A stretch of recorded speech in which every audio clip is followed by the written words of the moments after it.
Hello friend. आप सभी को प्यार भरा राम राम। आशा करते हैं आप सब स्वस्थ होंगे, मस्त होंगे। परमात्मा आप पे सदा कृपा बना के रखे। तो चलिए, आज का जो प्रवचन है बहुत दिव्य प्रवचन होने वाला है।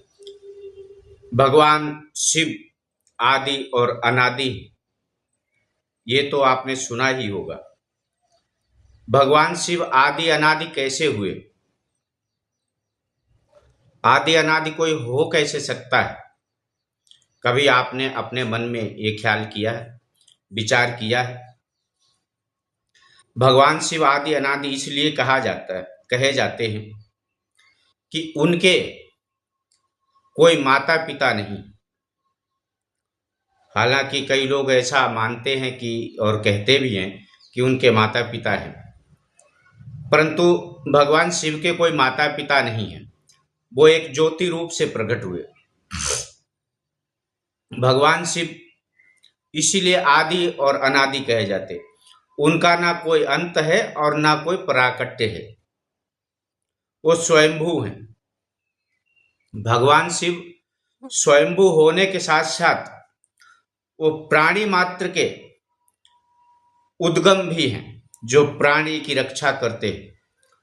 ये प्रलय के देवता है। भगवान शिव जब रुष्ट हो जाते हैं तो प्रलय आ जाता है। इसीलिए तो इनको प्रलय के देवता कहा गया। अच्छा, विष्णु जी जो है वो पालन करता है। विष्णु जी पालन करता है और ब्रह्मा जी जो है सृष्टि रचयिता है।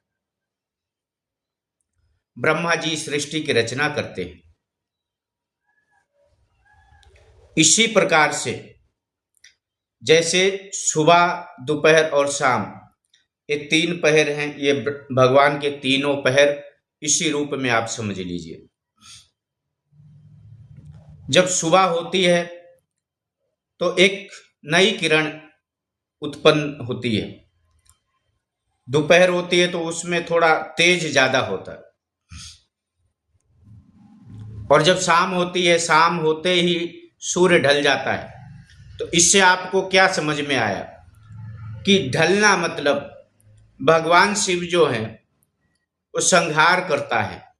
जब देश में या दुनिया में कहीं ज्यादा अत्याचार होने लगता है, ज्यादा मनुष्य पापी हो जाते हैं, धर्म को नहीं मानते हैं, अधर्म में हो जाते हैं, जब भगवान शिव क्रोधित होकर के फिर ये विश्व का विनाश कर देते, जिसका नाम प्रलय। प्रलय के साथ साथ में ही पूरी सृष्टि का विनाश हो जाता, परंतु फिर भी कोई बचता है। मूल बिल्कुल विनाश नहीं होता है, जड़ मूल से कोई भी नहीं जाता है। उसका सारांश बीज स्वरूप रखा रहता है। अगर वो नहीं बचाया जाए, बीज नष्ट हो गया तो सब नष्ट हो गया। एक बार विष्णु पुराण में एक कथा मिलती है, जिसमें जब प्रलय आने को हुआ तब सप्त ऋषियों ने सभी चीज का बीज इकट्ठा किया। सर्प का, क्योंकि जहर कहां से मिलेगा अगर सर्प नहीं रहेगा।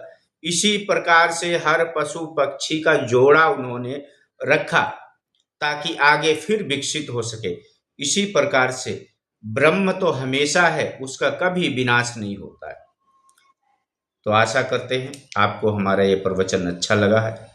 अगर अच्छा लगा है आपको तो लाइक, सब्सक्राइब और कमेंट अवश्य करें, और दूसरों को शेयर भी कर दिया करें ताकि और लोगों को भी आनंद मिले, भक्ति में आगे बढ़े। तो चलिए, जय श्री राम।